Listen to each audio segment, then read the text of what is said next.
বাড়িতে তোর আর আমার সমান অধিকার। কিন্তু এখন এই বাড়ি তো শ্বশুরের নয়, এখন এই বাড়ি আমার। আর আমার বাড়িতে তোর কোনো অধিকার নেই। আজকের পর তুই যদি বেঁচে থাকিস তবেই তুই এখানে তোর অধিকার প্রতিষ্ঠা করতে পারবি। আমাকে মারতে এসেছিস তুই? আফসোস, আমাকে মারতে এসে আজ এখানে তোর জীবন দিতে হবে। তুই আমার কোমলতা দেখেছিস, কিন্তু আমার কঠোরতা দেখিসনি।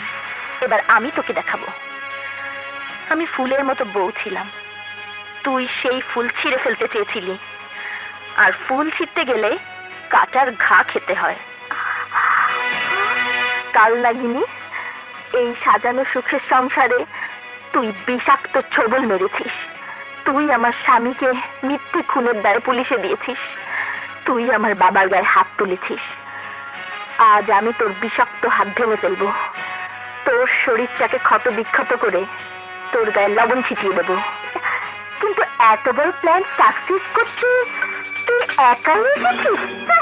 100 শয়তানকে মারতে আল্লাহর সৃষ্টি একটি মানুষই যথেষ্ট। শয়তানের কাছে মানুষ কেন, ইবলিশও কাবু মানুষ। এখন আমি সে কথাই প্রমাণ করে দেব। ডার্লিং রাহুল। বলো ডার্লিং। কোন নারী তার ভালোবাসার ভাগ কাউকে দেয় না, কিন্তু আমি তোমাকে দিচ্ছি। তুমি ওই ছোট বোর্ড দেমাগ ইজ্জত ভেঙে গুলিয়ে দাও।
তুই আমার বউর সাথে ষড়যন্ত্র করে আমাকে সরিয়ে এই বাড়ি দখল করতে চেয়েছিলিস।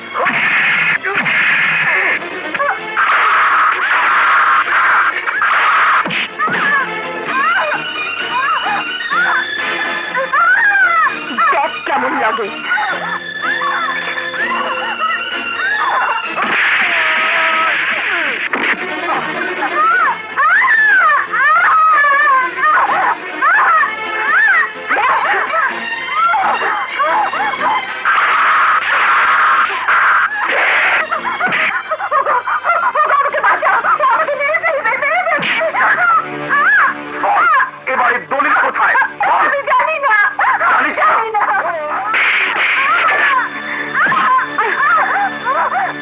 দলিলের জন্য তুই আমার স্বামী আর শ্বশুরকে এ বাড়ি থেকে বের করে দিয়েছিস, বল সে দলিল কোথায়? বল দলিল কোথায়? রাহুল, দলিল তাদেরকে দিয়ে দাও, নইলে ওরা আমাকে মেরে ফেলবে। তুমি বললে ক্ষতি নেই, সব সম্পত্তির মালিক আমি হব, আমি দলিল দেব না। তুমি কি বলছো? কি বলছি? ওর কোনো দরকার নেই, আমার লিমা আছে। তুই আমার সাথে বেইমানি করেছিস।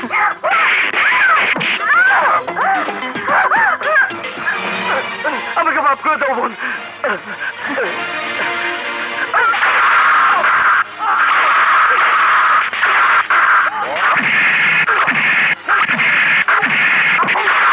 বল এবারে দলিল কোথায়? বল দলিল দে, নইলে জীবন দে।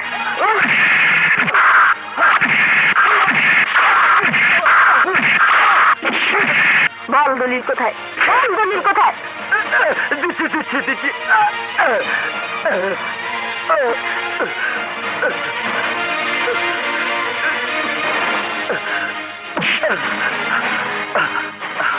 এই দলিল দিয়ে তুই আমার শ্বশুরকে ঘর থেকে বের করে দিয়েছিলি।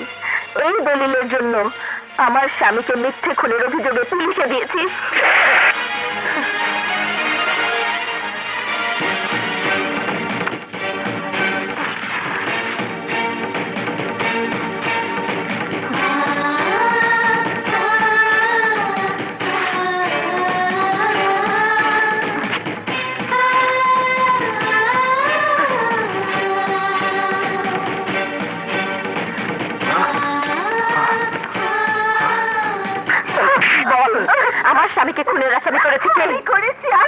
আমি বল আসল খুনিকে।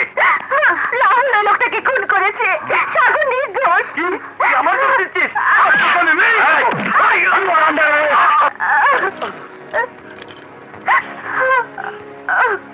এই, ওদের নিয়ে চলো।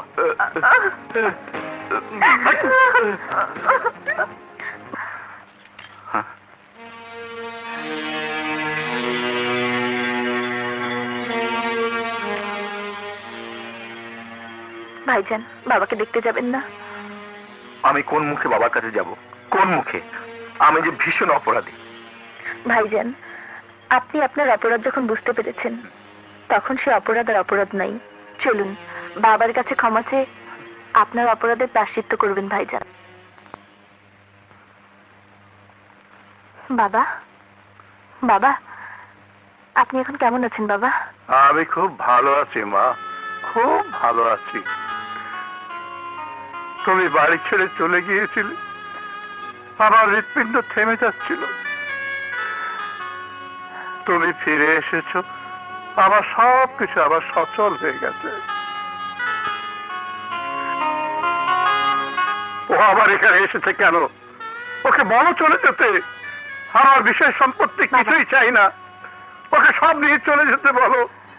ও যেন আমার কাছে কোনোদিন না আসে। ওকে চলে যেতে বলো বাবা, ওকে চলে যেতে বলো। আপনি উত্তেজিত হবেন না, আপনি উত্তেজিত হবেন না বাবা। ভাইজানের কোনো দোষ নেই, সব দেশ ওই ভাবি আর তার বন্ধুর। ভাইজান ছিল দাবার গুটি, পরে ভাইজান বুঝতে পেরে আমার সাথে মিলে আপনার বিষয় সম্পত্তি সব ফিরিয়ে এনেছে।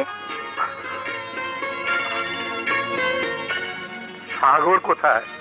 সাগরকে দেখছি না যে। তোর অপমানের কথা শুনে সাগর ওই বাড়িতে গিয়েছিল ওদের মারতে। ওরা ওকে মিথ্যে খুনের দায়ে পুলিশে ধরিয়ে দিয়েছে। সাগরকে পুলিশ ধরে নিয়ে গেছে? হ্যাঁ, কিন্তু এখন ওরা ছেড়ে দেবে, আসল খুনি ধরা পড়ে গেছে। বাবা, ওসি সাহেব বলে গেছেন থানায় গিয়ে ছাড়িয়ে নিয়ে আসতে। আপনি থানায় গিয়ে বললেই ও ছেড়ে দেবে। আপনি যান বাবা। ওসি খুব ভালো মানুষ, জামিন চাইতেই দিয়ে দিল। বাবা, বাবা রুবি কোথায়? তোমরা সবাই চুপ করে আছো কেন? বলো বাবা, বলো আমার রুবি কোথায়? আঙ্কেল, আঙ্কেল বলুন রুবি কোথায়? তুই রুবিকে বলেছিস ও বাড়িতে থাকলে তোর মরামুখ দেখবে। তোমার মরামুখ দেখতে চায় না বলেই রুবি এ বাড়িতে ফিরে আসেনি বাবা। এখন তুই পারিস তোর কসম ফিরিয়ে নিয়ে বৌমাকে বাড়িতে ফিরিয়ে আনতে। আমি আমার কসম ফিরে নিলাম, আমি ওকে ফিরিয়ে আনবো।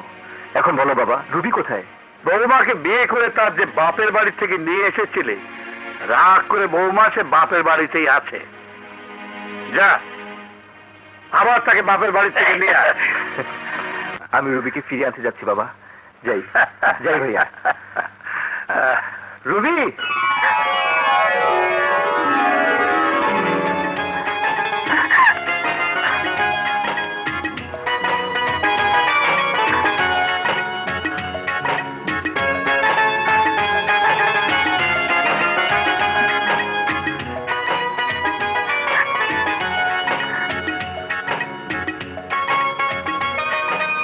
আমার ফুলের মতো নিষ্পাপ বউ, হেসো, আমাকে ক্ষমা করে আমার বুকে এসে আমার বুকটা শান্তিতে ভরিয়ে দাও। হেসো, হেসো।